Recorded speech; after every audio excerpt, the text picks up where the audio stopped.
For example, assassins can look forward to a new legendary item that gives ability haste, and also refunds a portion of their ultimate's cooldown with enemy takedowns. Hey everyone, SafeLocked here on behalf of the League team. We have a lot to cover today, including our plans for preseason, challenges, and game modes. But first, let's talk about the state of the game. Overall, we're pretty happy with the state of League this season, but before we get into the details, let's dive into a topic that's been pretty popular lately, which is new champion balance. When we look at the data, we actually see that new champions have been pretty balanced on release this year, with the exception of Dr. Mundo. That said, there's more to healthy gameplay than just win rates, and we're still hearing that new champions feel unfair to play against, particularly when it comes to complex abilities or overloaded kits. If we're being completely honest, we don't think our champions have overloaded kits overall. But that being said, there have been times when we've given new champions too many tools and had to pull back later to give them more clear weaknesses. For example, Samira's ability to dash to allies was removed because it provided too much safety. Combined with her missile blocker, it made CCing her too difficult, especially since that's one of her main forms of counterplay. Another thing we consider when we hear a champion feels bad to play against is their intended complexity. We try to make a healthy mix of high, medium, and low complexity champions. In this way, whether you like mechanical skill expression, point-and-click simplicity, or something in between, there's a new champion that interests you. For example, with Vex, we wanted to create a champion that was fairly easy to pick up, and we're happy to see she's hitting that mark. But beyond just how complex a champion is to play, there's also how difficult they are to understand. We want new champions to have unique gameplay, but you shouldn't need a wiki to know how to play with or against them.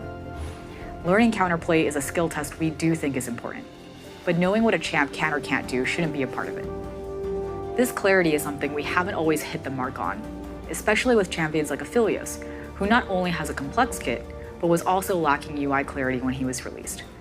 Designing new champions is a constant balance between making something that's exciting, has clear counterplay, and isn't confusing.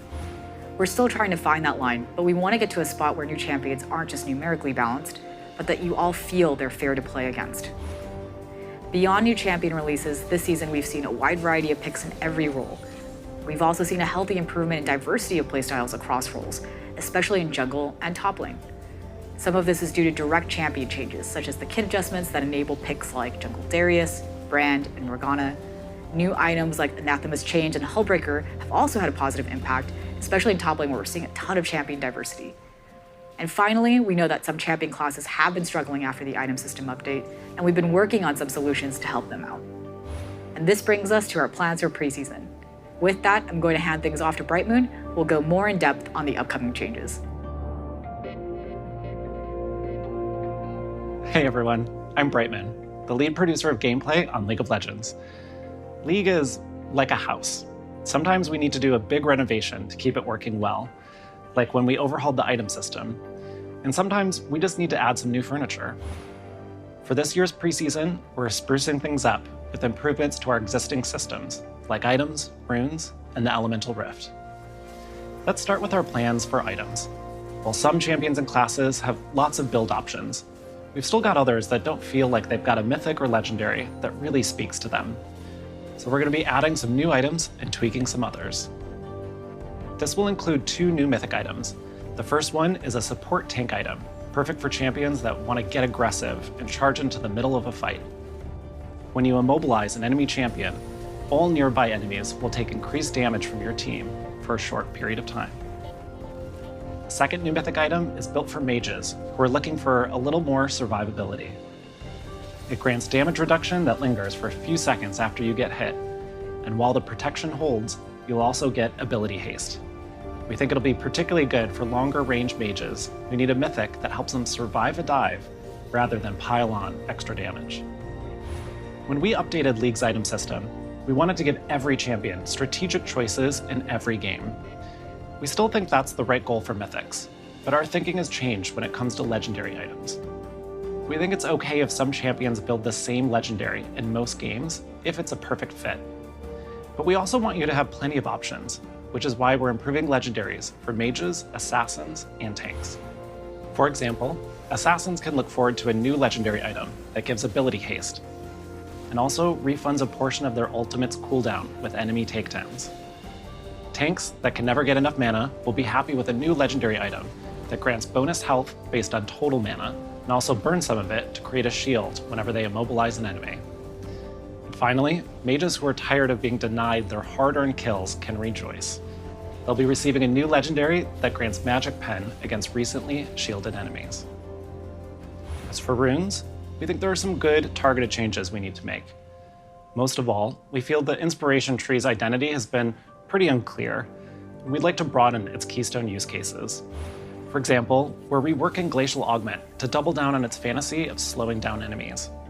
We are also making some modifications to Lethal Tempo to lean into its attack speed fantasy and give it a more distinct use case in the Precision Tree. Up next are bounties. Champion bounties give teams who are behind a way to get back into the game without being a straight shot to victory. And this year, we're adding a second way for teams to try and make a comeback.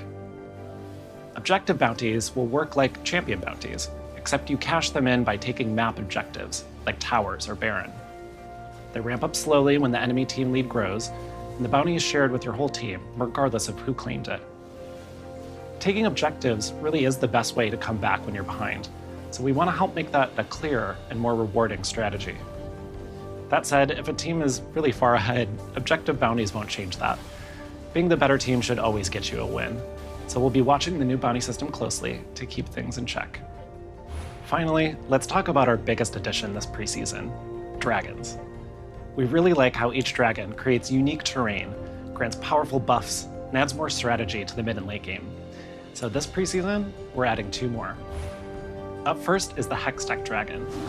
When your team defeats it, you'll all gain additional ability haste and attack speed.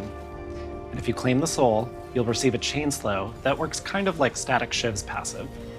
When this dragon takes over the rift, it creates Hextech gates that can transport you to set locations across the map. The second dragon joining the party is Hextech's darker sibling, the Chemtech Drake. When you slay it, your team will deal increased damage when your HP is low, letting you turn around those close team fights. This dragon soul provides a second chance at life. Well, sort of. When you die, you'll enter a zombie state, where you can still cast abilities and continue fighting when you'd normally be looking at a gray screen. And when the Chemtech Dragon putrefies the map, it creates camouflage zones in fixed locations. These dragons might seem more impactful than the current ones, and, well, they are. Our goal is to add more unique encounters and meaningful strategy to the mid and late game. That said, these are some pretty big changes, and we're ready to adjust if they're making too much, too little of an impact. You can expect to see all of these changes on PBE in a couple of weeks, and we'll be looking for your feedback in the months ahead. Outside of preseason, something we've heard from all of you is that you'd like more ways to express yourself and your achievements in League. For some of you, ranked is how you define your progress, and that's great, we don't want to change that. But for those of you who aren't focused on the rank climb, there aren't great ways to express your own progress. Champion Mastery and Eternals help you show off your skills on a particular champ, but they don't tell the story of your broader League legacy. The new Challenges system should achieve just that. Challenges rank up over time, showcasing your increasing mastery and legacy across a bunch of different systems, modes, and gameplay, making it a little different than just a standard achievement. We want to highlight not just your rank and champion mastery, but also your inventiveness, breadth of play styles, collection, and everything else in between. Want to showcase your knack for never dying in ARAM? Or how great you are at killing minions in SR in the first 10 minutes? Maybe you've collected over 100 champions, or love participating in events. All of this is now possible to track and display your progress with challenges.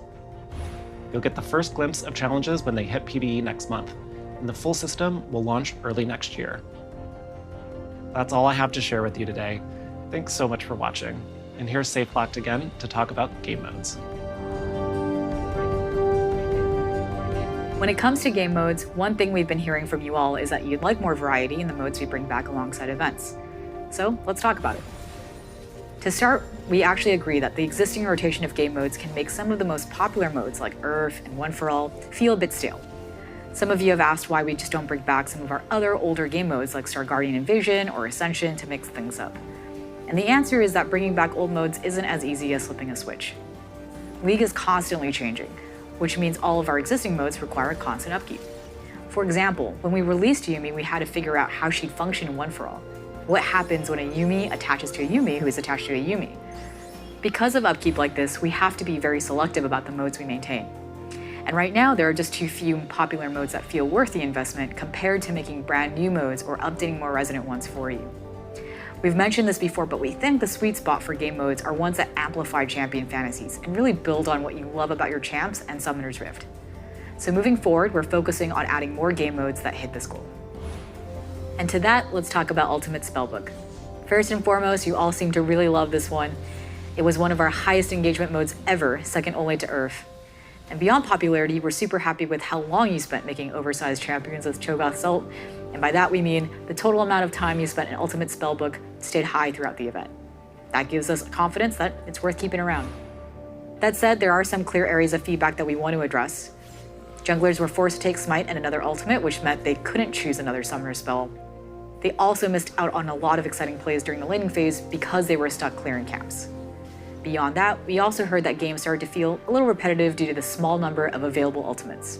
And we agree. So, this winter we'll be bringing back Ultimate Spellbook with a bigger ult pool. We'll also be making some adjustments for junglers to ensure that your experience in Ultimate Spellbook is just as fun as everyone else's. If you'd like to learn more about our approach to game modes, you can check out the dev blog that's coming out today. That's all we have for today. Thank you so much for watching. We hope you're enjoying Worlds as much as we are, and for any pros watching, once again, please pick a Mumu.